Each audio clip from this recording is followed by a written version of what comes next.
An 18-year-old entered a car lot with his own funds, set to purchase his first vehicle. They dismissed him instantly. The following day, his wealthy mother appeared and ensured they would always remember his name. Omari Thorne had meticulously planned his day. It was a Thursday, late morning, and the atmosphere in Smyrna, Tennessee, held a humid heaviness, suggesting an upcoming summer storm. Omari wasn't bothered. He wore his gray raincoat, dark cargo pants, and worn white sneakers. Clutched on his arm was a blue plastic binder containing 5 printed listings of previously owned hybrid cars, each priced under $15,000 and with acceptable mileage. He wasn't there to impress, only to prepare for his life ahead. Omari had recently graduated from a specialized high school in Murfreesboro and secured early admission to Georgia Tech's engineering program. He desired a dependable vehicle for trips to and from campus, nothing flashy, just something reliable enough to handle Interstate 24. So when he crossed the glass entryway of Crestview Motors, a small yet bright dealership near the highway, he felt composed and centered. He even paused at the entrance for a lady exiting. She smiled in acknowledgement. The receptionist at the desk didn't glance up and inquired, "May I assist you?" "Yes, I'm here to view several hybrid models you have listed," Omari answered, holding up the folder slightly.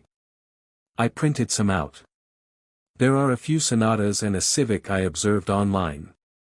The woman blinked quickly and asked, "Are your parents with you?" "No, ma'am. I'm purchasing it myself." She offered a forced smile and pointed toward the lot. "Someone will be out shortly."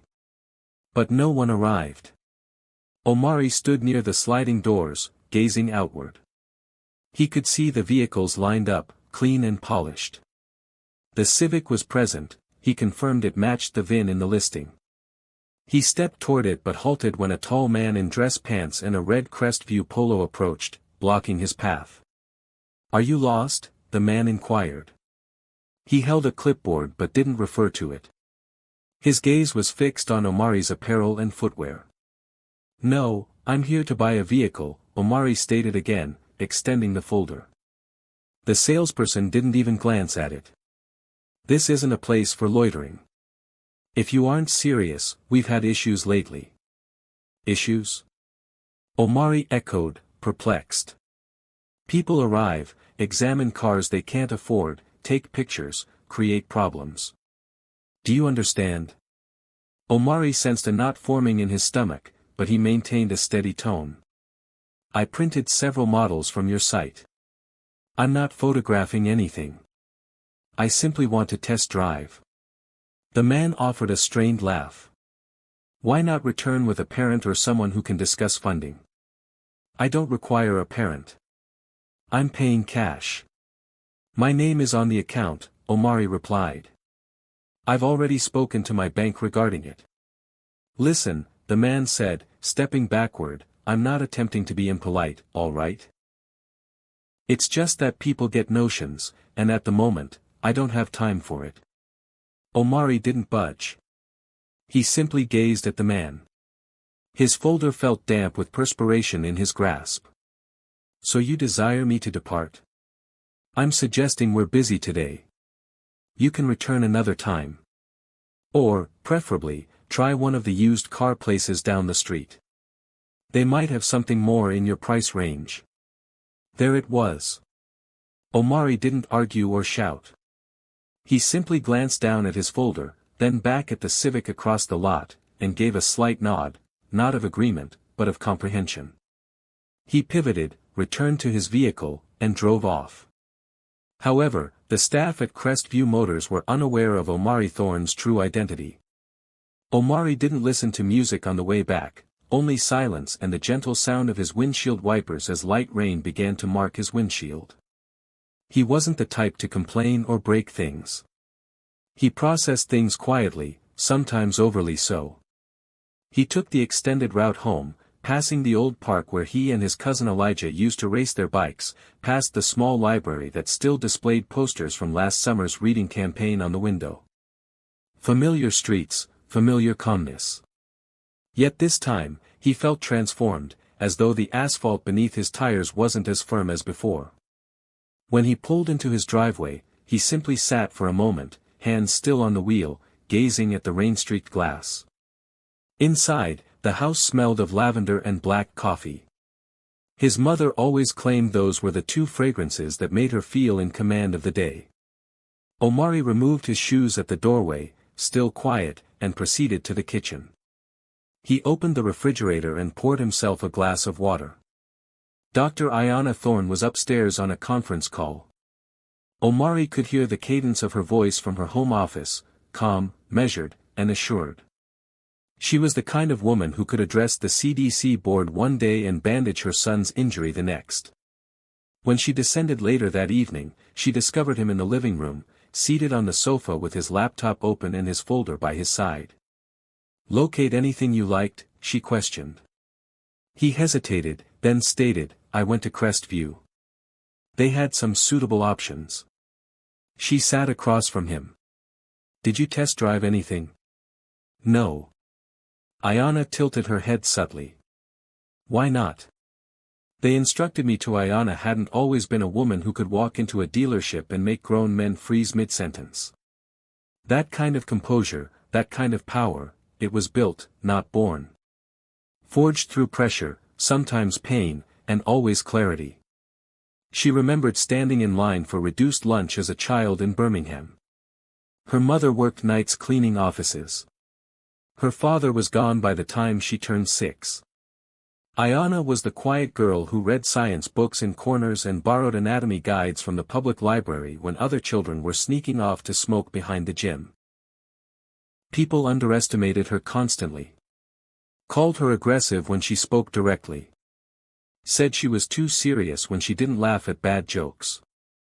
So she kept her focus on one thing, building something no one could take away. Omari had grown up with a different kind of life, but Ayanna made sure he didn't grow up entitled. She taught him how to assemble IKEA furniture by the time he was 11. Had him volunteering at free clinics when most children were sleeping in on weekends. Not because she wanted him to suffer, but because she wanted him to see the real world, not just the safe bubble she created. She also taught him when to speak and when to leave. That's why she wasn't surprised when he came home the day before, quiet and withdrawn.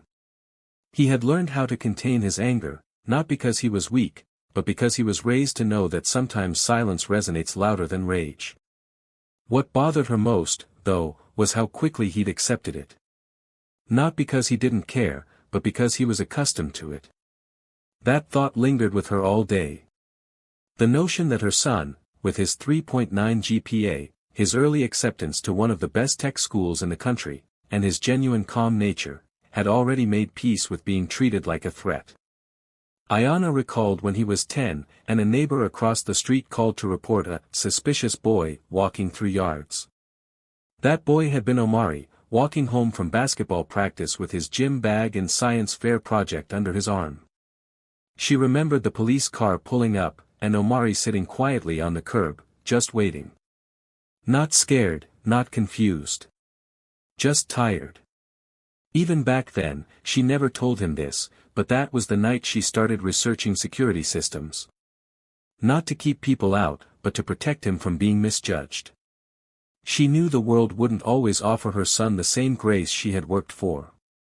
That's why she taught him how to move like water, adaptable, strong, but calm. That's why he hadn't argued at the dealership. And that's precisely why she had. Later that evening, Omari came downstairs with his backpack and quietly asked, "Do you still have the list of dealerships you like better?" Ayanna didn't say much. Just handed him her phone with a saved note titled Better Options. She hadn't deleted it, even after buying the Rolls. He scrolled through and stopped at one. "I think this one would take me seriously." Ayanna paused. "They'd better." Omari smiled faintly, but something shifted in his eyes. He wasn't bitter, just more aware. But what neither of them knew yet was that someone else had been observing their story more closely than expected. The next morning at Crestview Motors felt different. No official meeting was called. No press release. But something in the atmosphere had shifted. The sales floor, usually full of forced smiles and chatter, was quieter. Not silent, just thoughtful. Dan, the general manager, had made a decision that morning while shaving, staring at his own reflection. He'd handled it wrong, not just the boy, but the entire culture he'd let sit under his watch for too long. The kind of mindset that treated image as more important than intent. That made assumptions before a single word was spoken. He walked in earlier than usual, in time to catch Chris outside unlocking the Civic, the same one Omari had wanted to test drive. Dan motioned to it. "Detail this one today. I want it ready to go, tires, battery, everything." Chris gave a half nod. "You think the kid will come back?" "No," Dan said. "I don't. But it's not about him anymore. It's about what we do next." Meanwhile, Ayanna had already moved on. She didn't linger. She didn't post about what happened or call reporters. That wasn't her goal. She hadn't gone there for likes or outrage. She went to remind them, quietly, precisely, that their blind spots had consequences. It was her own mother's voice that came back to her that morning while sipping coffee on the porch. Some people only see what they want, until you show them what they missed. Omari, on the other hand, was already texting with a representative from another dealership across town. One that actually responded when he asked questions online. One that didn't blink when he asked for a cash purchase option. He wasn't in a rush. He knew what he wanted. And he knew what he wouldn't tolerate. Later that day, Ayanna got a call from a number she didn't recognize. She almost didn't answer, but curiosity got the better of her. "Dr. Thorne. This is Dan Gren from Crestview Motors." She didn't speak right away. "I know you didn't ask for anything," he continued. "But I wanted you to know, we talked to our team. We're adjusting how we handle walk-ins, especially young ones. We're setting up a training module about bias, starting next month. It's not everything, but it's a start." Ayanna didn't thank him, not out of rudeness, just precision. "Make sure it sticks," she said. "I will." A pause. "And tell your son, he left more of an impact than he probably knows." After the call, Ayanna stood for a moment in the middle of her kitchen, phone in hand.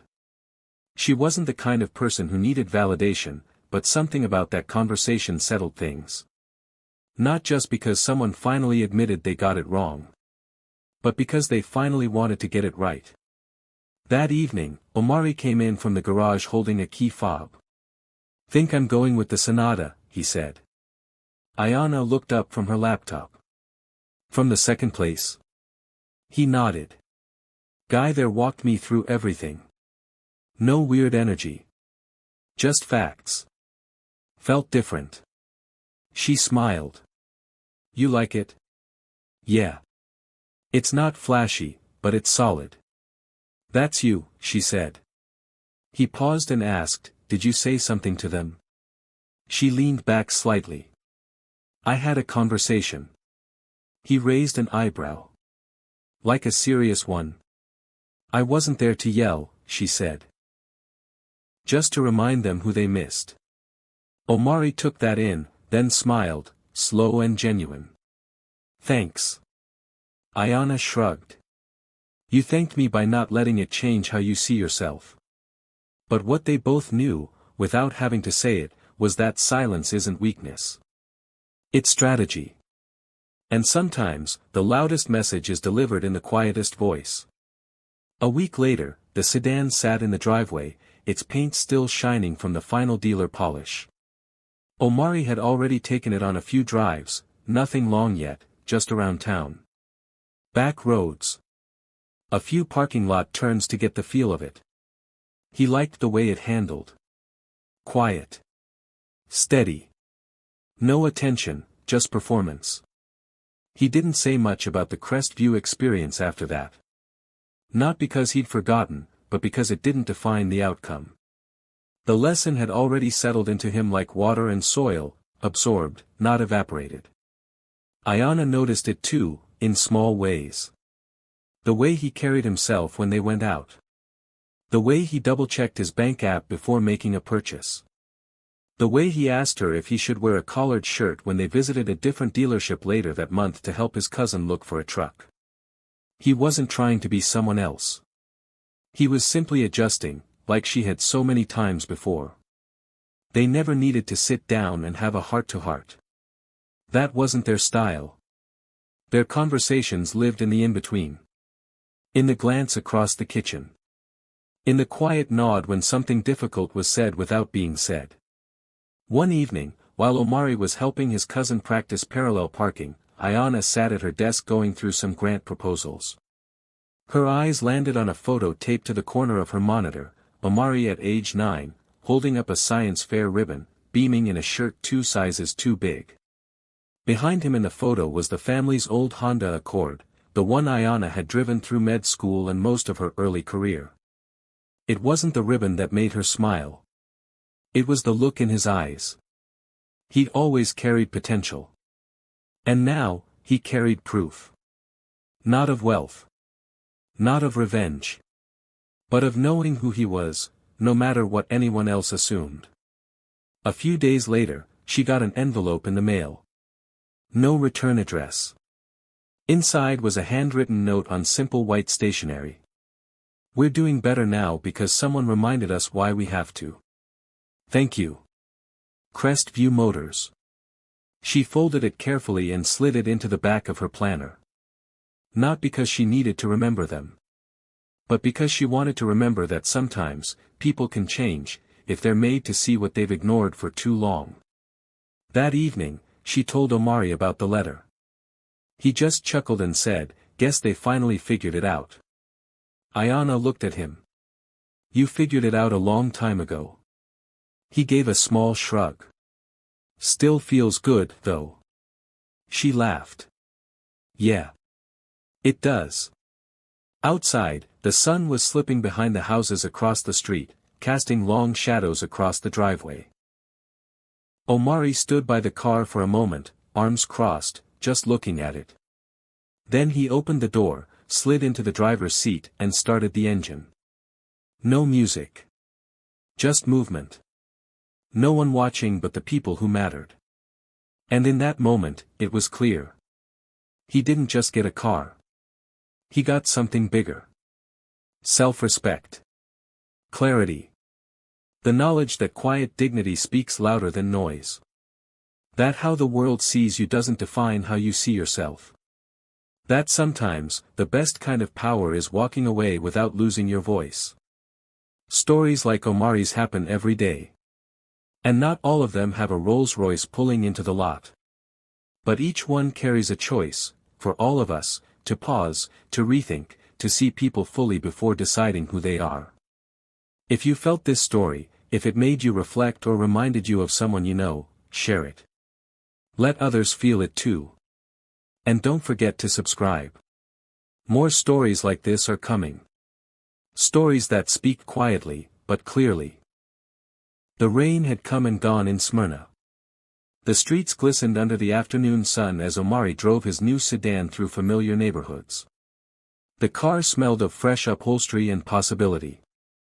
At Crestview Motors, business carried on, but differently now. The sales team moved with more intention.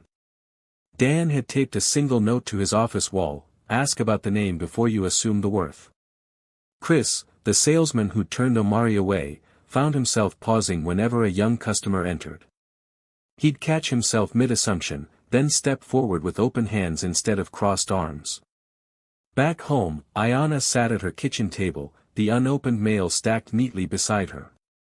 She sipped her coffee, black, no sugar, and watched through the window as Omari parked carefully in the driveway. He stepped out, adjusted his jacket, and paused to examine a scratch on the bumper. Then he shrugged and walked toward the house. Some lessons leave marks. Others leave space to grow. This story wasn't about revenge. It wasn't even about the car. It was about the quiet moment when a young man realized his value wasn't determined by those who failed to see it. And the quieter moment when those same people finally learned to look properly. The Rolls-Royce remained in the garage. The business card stayed in Dan's wallet. The blue folder found its way into Omari's keepsake box. But the real legacy of that Thursday morning lived in the choices made afterward. In the way Omari held himself a little taller. In the way Ayanna smiled when she heard him tell his cousin, "Just go where they see you."